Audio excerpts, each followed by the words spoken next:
Update muna tayo guys sa Lisken. Enrique Hill nasa bansang Hong Kong kasama ang kanyang mga kasamahan.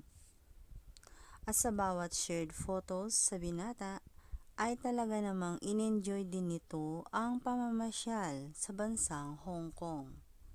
Kasama nito ang kanyang manager na si Sir Ranvel Rufino.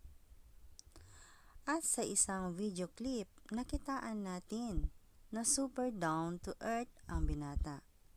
At siya pa mismo ang lumapit sa isa nating kababayan sa Hong Kong. Wow, ang swerte naman nila. At mismong si Enrique Hill ang lumapit sa mga kababayan natin doon. Kitang-kita ang tuwa at kasiyahan sa kanila.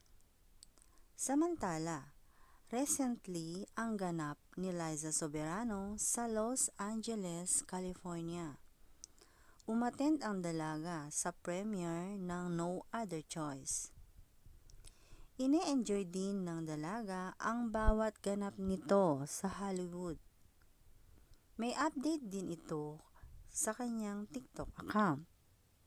Sa new update nito sa kanyang TikTok account ay sobrang simple ng dalaga pero super cute pa din ang dating. Panoorin pa natin guys ang throwback photos sa Lisken at ganun din sa mga kaganapan pa nila. Abangan din natin guys si Enrique Hill sa Cebu sa December 16. Kung may opinion kayo guys, ay free lang kayong mag-comment sa comment section. Thank you!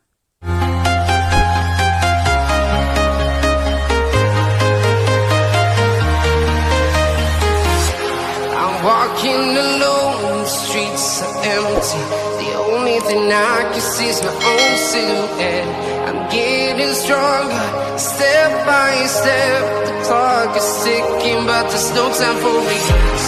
I've been flying from town